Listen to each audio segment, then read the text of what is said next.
Hello student, जैसा कि आप सभी को पता है कि इस चैनल का मेन उद्देश्य क्वालिटी कॉमर्स कंटेंट को आसान भाषा में हर बच्चों तक पहुंचाना है।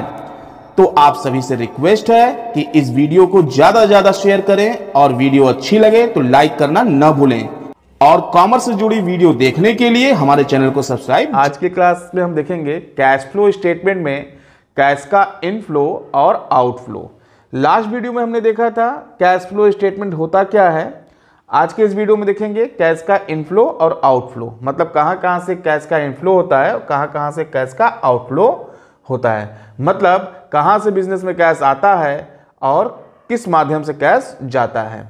चलिए देखते हैं, वीडियो को बिना स्किप के अंत तक जरूर देखिए क्योंकि ये वीडियो बहुत ही महत्वपूर्ण होने वाला है 12th स्टूडेंट के लिए, जो बच्चे 12 में पढ़ रहे हैं, 12th क्लास में पढ़ रहे हैं और जो बच्चे बीकॉम या मैनेजमेंट की प्रिपरेशन कर रहे हैं उनके लिए भी काफी इंपॉर्टेंट वीडियो है ये।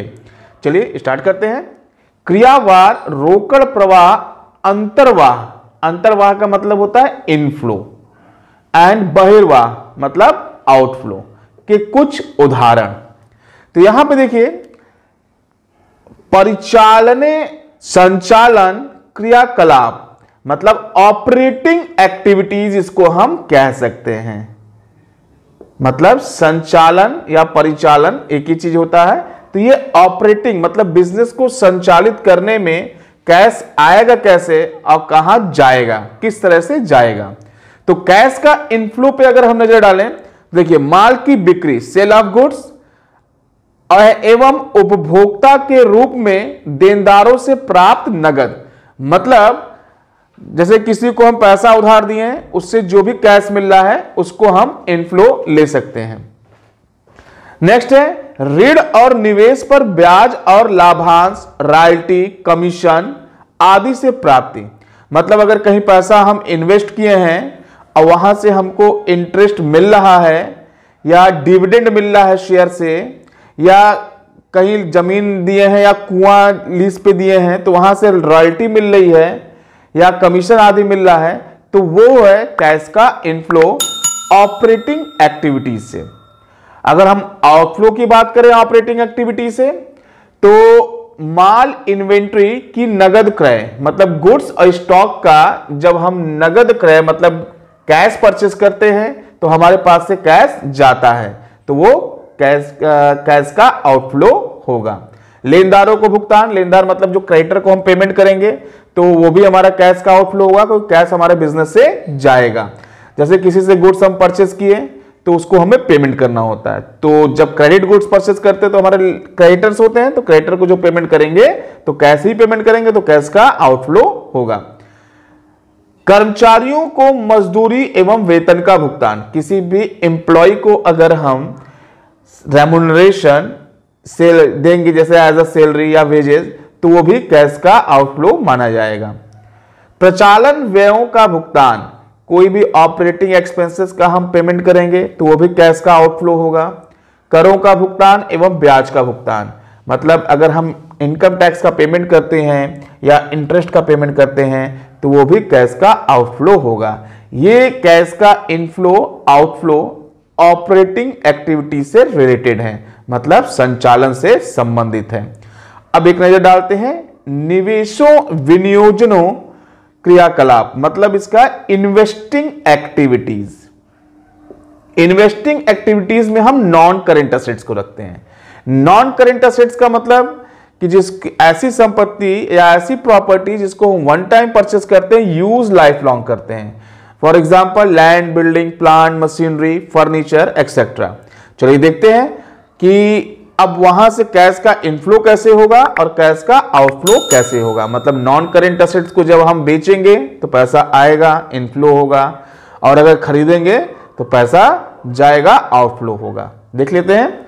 अचल परिसंपत्तियों, संयंत्र, औजार या उपकरण की बिक्री, दीर्घकालीन निवेश, प्रपत्रों की बिक्री, अन्य उपक्रमों में धारित अंशों की बिक्री, प्राप्त ब्याज एवं लाभांश। अब ये प्राप्त ब्याज और लाभांश भी इसमें आ गया। जैसे कि हमने बताया नॉन करेंट असेट्स को अगर हम सेल करेंगे तो वो हमारा कैश का इनफ्लो होगा इन्वेस्टिंग एक्टिविटीज में। लेकिन interest receive and dividend receive ये कैसे यहां पे होगा? देखिए, जब हम कहीं किसी कंपनी का शेयर खरीदेंगे तो हमारा नॉन करेंट एसेट्स होता है, और शेयर पे हमको मिलेगा डिविडेंड, या कहीं इन्वेस्ट किए हैं, विनियोग किए हैं, तो वहां से हमको इंटरेस्ट मिलेगा, तो वो उसी संपत्ति से रिलेटेड होता है, इसलिए हम उसको इन्वेस्टिंग एक्टिविटीज में ट्रीट करते हैं। और क्वेश्चन सॉल्व करते समय इन्वेस्टिंग एक्टिविटीज और ऑपरेटिंग में दोनों में ये डिविडेंड और इंटरेस्ट रिसीव हो चाहे पेड हो तभी लिखा जाएगा जब एडिशनल इंफॉर्मेशन में दिया होगा। चलिए अब देखते हैं इन्वेस्टिंग एक्टिविटीज में कैश का आउटफ्लो। देखिए, परिसंपत्तियों, संपदा, संयंत्र, उपकरण या औजारों का क्रय, मतलब कि वही परिसंपत्ति, संपदा मतलब नॉन करेंट एसेट्स हो गई सारी चीजें। तो नॉन करेंट एसेट्स का अगर हम खरीदते हैं तो वहां पे हम कैश का यूज करेंगे, तो कैश का आउटफ्लो होगा। दीर्घकालीन निवेशों की खरीद, मतलब लॉन्ग टर्म इन्वेस्टमेंट में अगर हम इन्वेस्ट करते हैं, मतलब इन्वेस्टमेंट खरीदते हैं लंबे समय के लिए, तो वो कैश का आउटफ्लो होगा। ये तो था ऑपरेटिंग और इन्वेस्टिंग। चलिए अब देखते हैं फिनांसिंग एक्टिविटीज। फिनांसिंग एक्टिविटीज वित्तीय क्रियाकलाप, मतलब इसको हम बोलेंगे फिनांसिंग एक्टिविटीज। देखते हैं इसमें क्या आते हैं। देखिए, फिनांसिंग एक्टिविटीज में हम लायबिलिटी साइड को रखते हैं, जिसमें करंट लायबिलिटीज को हम नहीं रखते हैं, सिर्फ share holders fund and long term liabilities को रखा जाता है।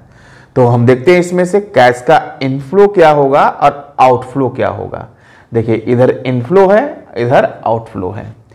समता या अधिमान अंशों के निर्गमन से प्राप्तियां, मतलब जब कोई कंपनी किसी भी शेयर को इश्यू करेगी, चाहे इक्विटी शेयर हो चाहे प्रेफरेंस शेयर हो, पैसा आएगा, तो वो फिनांसिंग एक्टिविटीज में कैश का इनफ्लो होगा। ऋण पत्रों, बंधक पत्रों के निर्गमन से प्राप्ति, डिबेंचर्स चाहे इश्यू करे चाहे मॉर्गेज लोन के माध्यम से पैसा ले, कंपनी के पास पैसा आएगा तो कैश का इनफ्लो होगा। दीर्घकालीन ऋणों से प्राप्ति, लॉन्ग टर्म लोन लेती है कंपनी, तो उस माध्यम से भी पैसा आएगा, वो भी कैश का इनफ्लो होगा। मतलब सीधा सा कॉन्सेप्ट ये है कि कंपनी के पास कैश आ रहा है, भले ही क्यों ना वो लायबिलिटी ही हो, लेकिन पैसा तो आ रहा है, तो वो कैश का इनफ्लो होगा। और आउटफ्लो की अगर बात करें तो यहां पे हम पैसा देंगे, मतलब कंपनी के बाहर अगर कैश का भुगतान किया जा रहा है, कैश का पेमेंट किया जा रहा है, तो वो कैश का आउटफ्लो होता है। तो फिनांसिंग एक्टिविटीज में कैश के आउटफ्लो का मतलब कि long term loan and liabilities या शेयर होल्डर्स फंड के माध्यम से पैसा जा रहा है तो कैश का आउटफ्लो होगा। जैसे दीर्घकालीन ऋणों या ऋण पत्रों का परिशोधन, मतलब रिडम्पशन ऑफ डिबेंचर्स या लॉन्ग टर्म लोन। अधिमान अंशों का भुगतान, रिडम्पशन ऑफ प्रेफरेंस शेयर, मतलब प्रेफरेंस शेयर का जब रिडम्पशन करेंगे तो उनको ही पैसा देना होगा, तो कैश का आउटफ्लो होगा। अपने समता अंशों की पुनः खरीद नगद में, मतलब अगर समता अंशों को हम फिर से पुनः खरीदेंगे कैश दे करके तो हमारे पास से कैश जाएगा।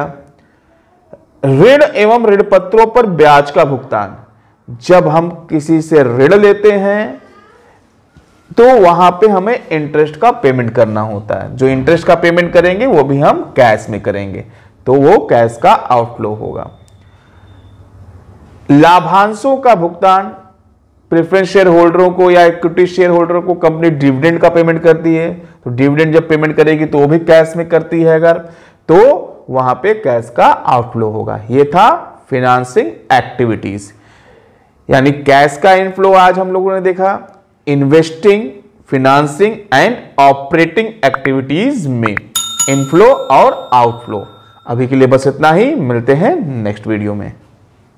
अगर वीडियो पसंद आया हो तो इसको लाइक कीजिए और ज्यादा से ज्यादा शेयर कीजिए ताकि हर एक बच्चे तक पहुंच सके। अगर आपने अभी तक हमारे चैनल को सब्सक्राइब नहीं किया है तो सब्सक्राइब कीजिए, साथ में बेल आइकन को जरूर दबाइए ताकि लेटेस्ट अपडेट आपको मिलता रहे। धन्यवाद, आपका समय शुभ हो।